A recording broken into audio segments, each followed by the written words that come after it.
वो तो ड्यूटी पे गए हुए थे और वो शाम को 5 बजे आते थे। तो ये किसकी मोटर बाइक है?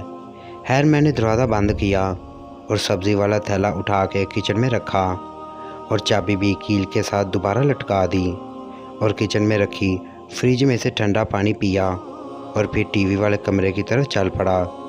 जब मैं किचन से निकलकर चाची के कमरा जो कि किचन के साथ बना हुआ था वहाँ से गुज़रा तो मुझे उनके कमरे दरवाजे के पास से बातें करने की आवाज़ें आ रही थीं। मैं चौंक गया और एक साइड पे हटकर खड़ा होकर सोचने लगा।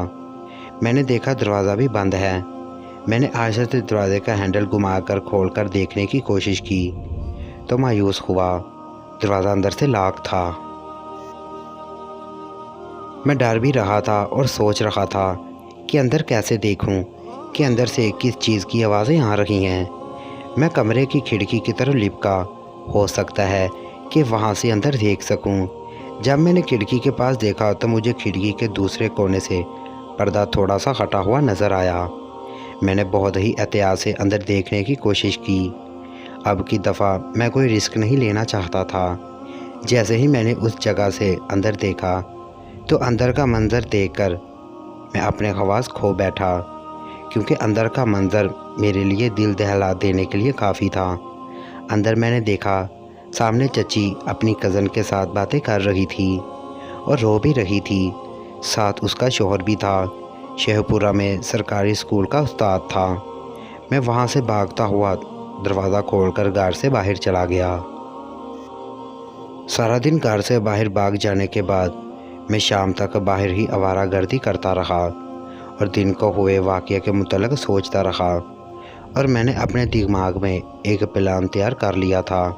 और फिर शाम को घर आ गया और घर के दरवाजे पे आकर घंटी बजाई। थोड़ी देर बाद मेरे कज़न ने दरवाज़ा खोला और मैं घर में दाखिल हुआ। चुपके से टीवी वाले कमरे में आकर टीवी लगाकर बैठ गया। मुझे अब चची का खौफ नहीं था। मुझे पता था कि अब चची भी मेरी कोई बात किसी से नहीं करने वाली, इसलिए मैं इस लिहाज से पूरा मुतमिन था। थोड़ी देर के बाद मेरी कज़न ने आकर मुझे बुलाया कि आकर खाना खा लो, सब इंतज़ार कर रहे हैं। मैंने टीवी बंद किया और खाने वाले कमरे में चला गया। वहाँ पे सब लोग बैठे हुए थे। चची भी बैठी हुई थी, लेकिन उनकी नज़रें नीचे ही थीं। मैं खाने के दौरान बार बार चची को देखता रहा, लेकिन चची मेरे साथ आंखें नहीं मिला रही थीं। फिर जैसे ही खाना ख़त्म हुआ और चची बर्तन उठा के किचन में रखने लगी और चचा ने टीवी वाले कमरे में जाकर टीवी पे खबरें लगा लीं और बच्चे अपनी पढ़ाई करने लगे। दादी अपने कमरे में चली गई। वहाँ से उठा और टीवी वाले कमरे में जाकर चचा के साथ टीवी देखने लगा। कुछ देर वहाँ चचा से गपशप लगी और फिर वह उठकर चले गए। मैं वहाँ टीवी देखने लगा। थोड़ी देर बाद मैंने खिड़की से देखा चची ऊपर छत की तरफ जा रही है। मैं वहाँ टीवी देखने में मशगूल रहा। कुछ देर बाद चची नीचे आ गई और दोबारा अपने कमरे में चली गई, जहाँ उनके बच्चे पढ़ाई कर रहे थे। मैं भी थोड़ी देर टीवी देखता रहा और मुझे नींद आने लगी। मैं टीवी बंद करके छत पर चला गया। वहाँ पे चची ने चारपाइयाँ लगा दी थीं।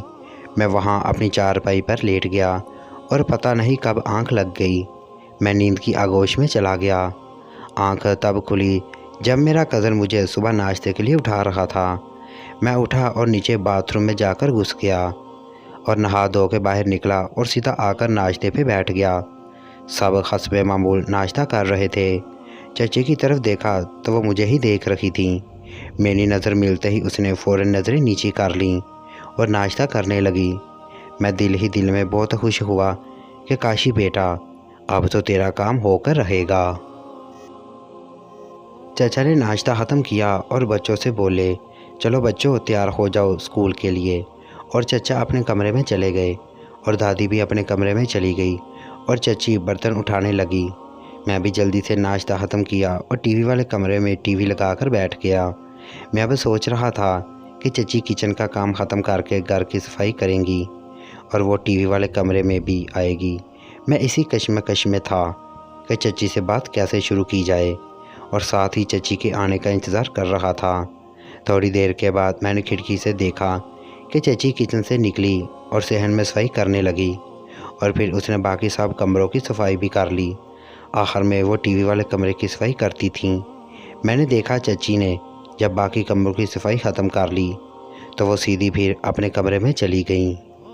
मुकम्मल किस्त देखने के लिए स्क्रीन पर दिखाई देने वाली वीडियो पर क्लिक करें। आपके ताउन का शुक्रिया।